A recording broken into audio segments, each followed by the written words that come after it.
அருட்பெரும் ஜோதி அருட்பெரும் ஜோதி தனிப்பெரும் கருணை அருட்பெரும் ஜோதி எல்லாம் செயல் கூடும் என் ஆணை அம்பலத்தே எல்லாம் வல்லான் தனையே ஏத்து. ஓம் ஸ்ரீ ராமலிங்காபயம். ஓம் ஸ்ரீ ராமலிங்காபயம். ஓம் ஸ்ரீ ராமலிங்காபயம். எல்லோருக்கும் வணக்கம். இது எனது யூடியூப் சேனலான எல்லாம் செயல் கூடும் வள்ளலார். நான் வள்ளலார் முத்து பேசுகிறேன். இன்றைய பதிவில் நாம் அருட்பெரும் ஜோதி அகவல் வரிகள் 629 646 வரை மொத்தம் 18 வரிகளுக்கான விளக்கமாக இருக்கப் போகிறது. முதலில் நான் வரிகளை படிக்கிறேன், பின்பு விளக்கத்தை பார்ப்போம். வித்தியல் ஒன்றாய் விளைவியல் பலவாய் அத்தகை அமைத்த அருட்பெரும் ஜோதி.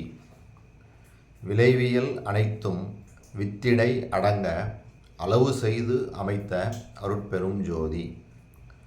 வித்தும் பதமும் விளை உபகரிப்பும் அத்திரள் அமைத்த அருட்பெரும் ஜோதி. வித்திடை முளையும் முளையிடை விளைவும் அத்தக அமைத்த அருட்பெரும் ஜோதி.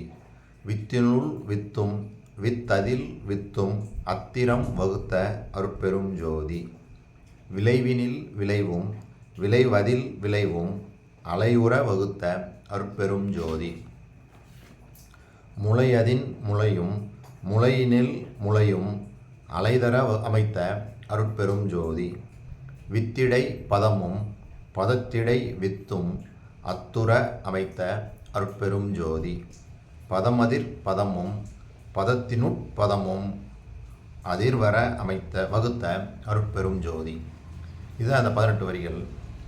இந்த 18 வரிகளில் வள்ளல் பெருமான் என்ன சொல்ல வர்றாங்கன்னா, வித்து அதாவது விதையோடைய தன்மை மற்றும் அவற்றின் விளைவுகள் பற்றியும், அது முளைப்பதற்கான நிலையும், அந்த முளைத்ததற்கு அந்த பதம் அப்படின்னு ஒரு வார்த்தையை சொல்கிறாங்க. அந்த பதம் உள்ள அந்த விதைகள் தான் முளைச்சி அந்த நல்லபடியாக அந்த விளைச்சலை உண்டாக்கும் அப்படின்னு சொல்கிறாங்க. அவர் என்ன சொல்ல வராருன்றதை நம்ம அந்த ரெண்டு வரிகளாக படித்து அந்த விளக்கத்தை பார்ப்போம். சரி, முதல் 2 வரியில் வித்தியல் ஒன்றாய் விளைவியல் பலவாய் அத்தகை அமைத்த அருட்பெரும் ஜோதி. இங்கே வித்து அதாவது விதை மற்றும் அதன் விளைவுகளை சொல்கிறாங்க. அதாவது ஒரு நெல்லை நம்ம பூமியில் விதைச்சோம் அப்படின்னோம்னா அந்த நெற்பயிர் கதிர் விடும்போது பலவாக நம்மளுக்கு கிடைக்குது. ஒரு நெல் இதாக விதித்தோம்னா அதுலேருந்து அந்த விளைவுகள் பலவாக அந்த கதிர் நெற்கதிர் பலவாக இருக்குது.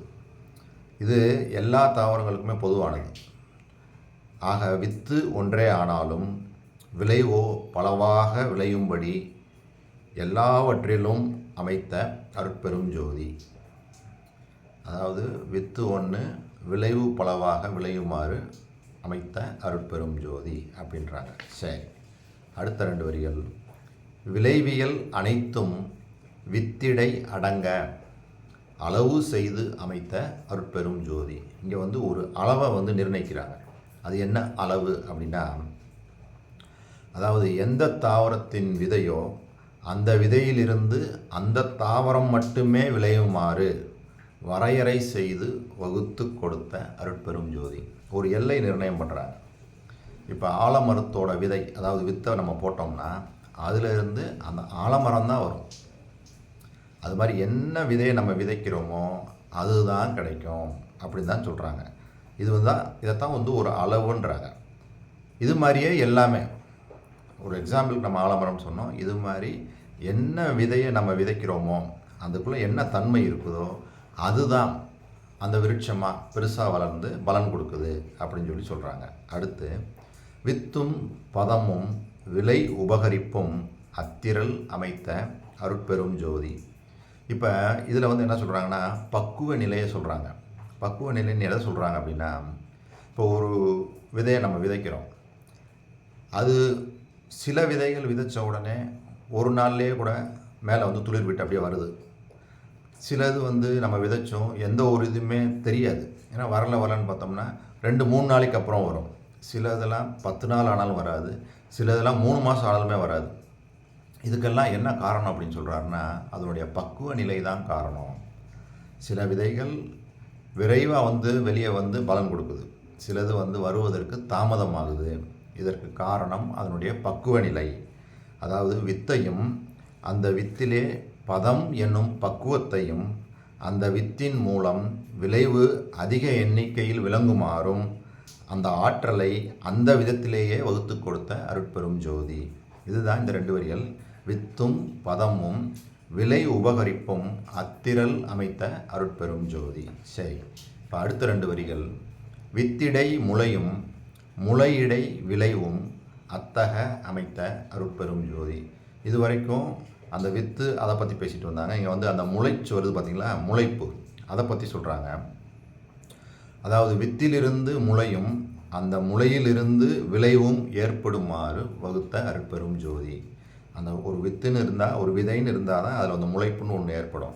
அந்த முளைப்புன்னு ஒன்று இருந்தால் தான் அதிலிருந்து விளைவுகள், அதிலிருந்து அடுத்து இலைகள், அப்படியே மேலே மேலே போய் கனிகள், அந்த மாதிரி ஆகி திரும்பவும் வித்தாயிடும்.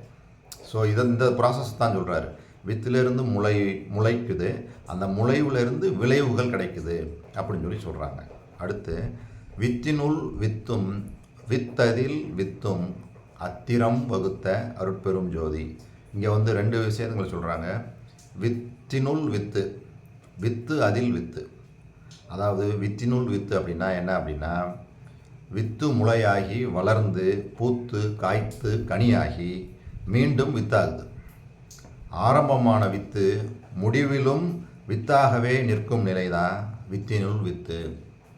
அடுத்து வித்ததில் வித்து அப்படின்னா என்ன சொல்கிறாங்கன்னா, அந்த வித்திலிருந்து வேறு வித்து தோன்றாது, அதே வித்து தான் தோன்றும். அதுதான் வித்து அதில் வித்து. என்ன விதைக்கிறோமோ அதே தாங்க வரும், திரும்பவும் அதே தான் விதையாக வரும். வளர்ந்து பெருசாகி திரும்ப அதே விதை தான் நம்மளுக்கு கிடைக்கும். என்ன விதைக்கிறோமோ அதுதான் நம்மளுக்கு விதையாக கிடைக்கும் திரும்பவும். அதைத்தான் சொல்கிறாங்க. அதாவது ஆலமர விதை ஆலமரத்தை தான் தரும், ஒரு உதாரணம். இது மாதிரி தான் எல்லாம் அப்படின்னு சொல்கிறாங்க. சரி, விளைவினில் விளைவும் விளைவதில் விளைவும் அலையுற வகுத்த அருட்பெரும் ஜோதி. இது அந்த வித்து அதனுடைய விளைவுகளை பற்றி சொல்கிறாங்க. ஒரு வித்து, ஒரு விதையை நம்ம விதைக்கிறோம். ஃபார் எக்ஸாம்பிள் ஒரு நெல், அந்த நெல்லை விதைச்சோம்னா நெற்கதிர்களாக விளைவுகள் பலவாக இருக்குது. நம்ம ஏற்கனவே பார்த்தது தான். அதுதான் இங்கேயும் சொல்கிறாங்க. ஒரு வித்து முளைத்து அதில் பல விளைவுகள் தருமாறு விளைகிறது. ஒரு நெல் விளைத்து கதிர்விட்டு பல நெற்களை தருகிறது. இது விளைவினுள் விளைவு. அந்த விளைவு வேறொன்றாய் விளையாது. உதாரணமாக அவரையிலிருந்து அவரையும் துவரையிலிருந்து துவரையும் அப்படி தான் விளையுமே தவிர வேறு ஒன்று மாற்றி விளையாது. இந்த நிலையே விளைவதின் விளைவு. மிக மிக பக்குவமாக இந்நிலையை வகுத்து கொடுத்த அருட்பெரும் ஜோதி அப்படின்னு தான் சொல்கிறாங்க. சரி, அடுத்த வரிகளில் முளையதின் முளையும் முளையினுள் முளையும் அலைதர அமைத்த அருட்பெரும் ஜோதி. இங்கே என்ன சொல்கிறாங்க, முளைப்பின் தன்மை. அதாவது எந்த வித்து விதைக்கப்பட்டதோ அது முளையும் போது வேறு ஒன்றாய் முளைக்காமல் விதைக்கப்பட்ட வித்தின் முளைதான் விளையும், விதைக்கப்பட்ட வித்தின் முளைதான் முளையும் அப்படின்றாங்க. இதுதான் முளையதின் முளை. அந்த முளை அதே நிலையில் நின்று விடாது, மேலும் அதிலிருந்து இலைகள், கிளைகள், பூக்கள், காய்கள், கனிகள் போன்றவை அனைத்தும் முளைக்கின்றன. இதுதான் முளையினுள் முளை. இவ்வாறு பக்குவம் செய்து அமைத்து கொடுத்த அருட்பெரும் ஜோதின்றாங்க. சரி, அடுத்து வித்திடை பதமும் பதத்திடை வித்தும் அத்துற அமைத்த அருட்பெரும் ஜோதி. இங்கே வித்துடைய அந்த பதம், அந்த பக்குவத்தை பற்றி சொல்கிறாங்க. எல்லா வித்துக்களும் விதைப்பதில்லை. அதாவது எல்லா வித்துக்களையும் நம்ம விதைக்கிறது இல்லை. அதோட பதத்தை பார்க்குறோம், எப்படி இருக்குது, டேமேஜ் ஆகுது இருக்கா, இது போட்டால் வளருமா, இந்த இடத்துல கொஞ்சம் லைட்டாக ஓப்பனாக இருக்குது, இது வளர்கிறதுக்கு வாய்ப்புலன்னு சொல்லி அதெல்லாம் ஒதுக்கி வச்சுட்டு எதெல்லாம் அந்த தன்மையை பார்க்கும்போது, அந்த அமைப்பை பார்க்கும்போது நம்மளுக்கு தெரிஞ்சிடும் அது செழுமையாக இருக்கா, இது போட்டால் வருமானு நம்மளுக்கே வந்து பல விதமாக அந்த அனுபவ நிலைகள் வந்துடுது. அதுதான் அவங்க என்ன சொல்கிறாங்க, வித்திலே பதம் பார்த்து தேர்ந்தெடுத்து நன்கு முற்றின செழுமையான விதைகளே விதைக்கப்படுகின்றன. எல்லாத்தையும் நம்ம விதைச்சிட மாட்டோம். அதில் பார்க்கும்போது சில இதெல்லாம் தெரியும், கொஞ்சம் பூச்சி அரிச்ச மாதிரி இருக்குது, டேமேஜ் ஆனது, இதெல்லாம் வந்து நம்ம ஒதுக்கிட்டு செழுமையாக அதை பார்க்கும்போது நல்லாயிருக்கும். அந்த மாதிரி தான் நம்ம தேர்ந்தெடுத்து தான் நம்ம வந்து விதைக்கிறோம். அது மாதிரி இந்த வித்து என்பது விதைத்த பின் முளைய வேண்டியது ஒன்று. பெரும்பாலும் நம்ம என்ன எதிர்பார்க்குறோம், அதை விதைச்சா முளைக்கணும், அந்த மாதிரி உள்ளதை தேர்ந்தெடுத்து தான் நம்ம விதைக்கிறோம். அந்த தேவையில்லாத அந்த பக்குவம் இல்லாத, அதாவது வளராதுன்னு தெரிஞ்ச அந்த விதைகளை நம்ம விதைக்க மாட்டோம். இதுதான் பதமான வித்து தான் முளைக்கும் அப்படின்ற அறிவும் நம்மளுக்கு இருக்குது.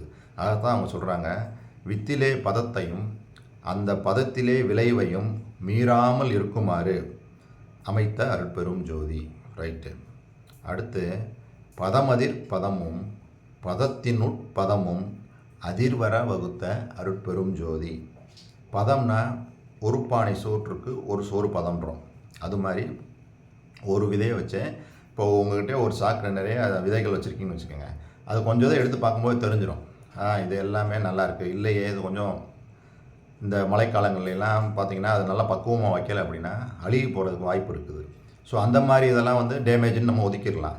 அதே மாதிரி நல்லா காஞ்சு நல்லபடியாக இருந்துச்சுன்னு வச்சுக்கோங்க, அதை பார்க்கும்போது நம்மளுக்கு தெரிஞ்சிடும் இதெல்லாம் வளரக்கூடியது, இதெல்லாம் வளராதது அப்படின்னு சொல்லி நம்ம அந்த பக்குவமாக ஒதுக்குறோம் பாருங்கள். ஒரு பானை சோற்றுக்கு ஒரு சோறு பதம்.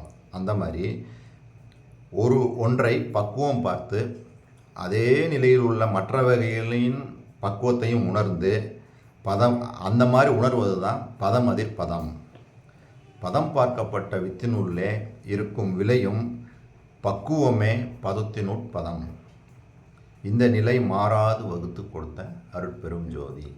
ஸோ இப்படி தான் இந்த 18 வரிகளையும் சொல்கிறாங்க. இது ஃபுல்லாக வந்து விதை, அந்த விதையின் முளைப்புத்தன்மை, அந்த முளைப்புத்தன்மையின் மூலமாக கிடைக்கக்கூடிய விளைவுகள், இதைத்தான் இந்த 18 வரிகளில் சொல்கிறாங்க. ஸோ வள்ளல் பெருமான் இந்த மாதிரிலாம் ஏன் சொல்லணும்? முதல்ல வந்து பஞ்சபூதங்களை பற்றி சொன்னாங்க. காற்று, ஆகாயம், நிலம், நீர், நெருப்பு எல்லாத்தையும் பற்றி சொன்னாங்க. அதுக்கப்புறம் அதனுடைய கலப்புகளை பற்றி சொன்னாங்க. அப்புறம் கடல்கள், மலைகள், நதிகள், இதை பற்றிலாம் சொன்னாங்க. இப்போ இங்கே வந்து ஒரு விதை, அது முளைப்புத்தன்மை, இதை பற்றிலாம் சொல்லிட்டு வராங்க. இப்படி எல்லாமே இந்த இயற்கையில் உள்ள எல்லா பொருட்களையும் சொல்லிட்டு வராங்க. ஏன் இப்படிலாம் சொல்லிட்டு வராங்க அப்படின்னா, நம்மளுக்கு வந்து அவர் வந்து உணர்த்துறாரு. அதாவது இறைவன் வந்து எல்லாத்துலேயும் அவர் தான் இருக்காங்க. அதாவது எல்லாத்துலேயும் தான் அருட்பெரும் ஜோதி தான் உள்ளே இருக்குது, உள்ளீடாக அதுதான் இருக்குது. நம்மளுக்கும் அது தெரியும். ஆனால் நம்ம மேம்போக்கா அப்படியேவும் போயிடுறோம். ஆனால் அவர் என்ன நினைக்கிறாரு, சொல்ல வர்றாரு, எல்லாத்துலேயும் இந்த வரிகள் மூலமாக சொல்கிறது மூலமாக நம்மளுக்கு வந்து மீண்டும் மீண்டும் உணர்த்துறாரு. இப்போ நம்ம ஒரு நீரையே உபயோகப்படுத்தும் போதும் அதுக்குள்ள தான் அந்த கடவுளுடைய தன்மை இருக்குது அப்படின்னு உணர்ந்து அதையும் செலவு பண்ணாமல் என்ன தேவையோ அதுக்கு உபயோகப்படுத்தணும். எதையுமே வந்து நம்ம தவறுதலாக அதை பயன்படுத்தக்கூடாது. இன்றைக்கி உலகம் உள்ள சூழ்நிலைக்கு காரணம் அதுதான். இன்றைக்கி வந்து ஒரு சமநிலை தன்மை இல்லாமல் இன்றைக்கி இயற்கை சீற்றங்கள் அதிகமாக நடக்கிறத நம்ம பார்க்குறோம். அதிகமான மழை பொழிவு, எரிமலை வெடிப்பு, என்னென்னமோ நடக்குது இன்றைக்கி. காரணம் என்ன? இந்த சமநிலைகள்லாம் மாறுது. நம்ம அந்த இயற்கையோடு ஏந்து வாழ கற்றுக்கொள்ளணும். அதுதான் இங்கே வந்து வள்ளல் பெருமான் எல்லாத்தையும் சொல்லிட்டு வருவாங்க. கடல்களை பற்றி சொல்கிறாரு, மலைகளை பற்றி சொல்கிறாரு, பஞ்சபூதம், இது எல்லாமே நம்மளுக்கு தெரியும் தான். தெரிஞ்சாலும் மீண்டும் மீண்டும் ஸ்ட்ரெஸ் பண்ணி அவர் சொல்கிறதுக்கு காரணம், நம்ம ஒவ்வொரு தடவையுமே எல்லாத்தையுமே நினைக்கணும். எப்படி வள்ளல் பெருமான் சொல்கிறாங்க, ஜீவகாருண்யம் அப்படின்றதுக்கு அவர் விளக்கம் எப்படி சொல்கிறாங்க, அந்த மண்ணாங்கட்டி வந்து கால் பட்டு, உங்களுக்கு தெரியாமல் மண்ணாங்கட்டி மேலே கால் பட்டு அந்த மண்ணாங்கட்டி உடஞ்சிடுது. அதுக்காக நீங்கள் வருந்தக்கூடிய அந்த நிலை, அந்த கனிந்த நிலை, அதைத்தான் ஜீவகாருண்யம்னு சொல்கிறாங்க. ஸோ நம்மளும் இந்த மாதிரி எல்லா பொருள்களிலையும், அது உயிருள்ள பொருள், உயிர் இல்லாத பொருள், நம்ம தான் அப்படி பாகுபாடு வச்சுருக்கிறோம். கடவுள் அப்படி இல்லை. எல்லாத்துலேயும், இந்த மேஜையாக இருக்கட்டும், இந்த செல்ஃபோனாக இருக்கட்டும், எதாக இருக்கட்டும், நான் போட்டிருக்க துண்டாக இருக்கட்டும், எல்லாமே வந்து கடவுளுடைய பொருள். எல்லாமே அதுக்குள்ளே அணுத்துகள்கள் அந்த கடவுள் தான் இருக்கிறார். அந்த நிலைப்பாடு நம்மளுக்கு வரணும். அப்படி வரும்போது தான் நம்ம வந்து என்ன பண்ணுவோம், எதுலேயுமே வந்து அதை வந்து ஒரு ஒதுக்க மாட்டோம். பாகுபாடு இல்லாமல் எல்லா பொருள்களையுமே அந்த தேவை அறிந்து சரியாக பயன்படுத்துவோம். அதுதான் வள்ளல் பெருமானுடைய குறிக்கோள். அதனால தான் அவர் வந்து நிறைய அந்த வரிகள் எல்லாம் திரும்ப திரும்ப திரும்ப சொல்லிகிட்டே வராங்க. ஒன்று எடுத்து இவ்வளோ டீப்பாக சொல்லிட்டு வராங்க. இதுவரைக்கும் பொறுமை காத்து எனது வீடியோவை பார்த்த உங்களுக்கு கோடான கோடி நமஸ்காரங்களும் நன்றிகளும். மீண்டும் நாம் நாளை சந்திப்போம். அருட்பெரும் ஜோதி அருட்பெரும் ஜோதி தனிப்பெரும் கருணை அருட்பெரும் ஜோதி.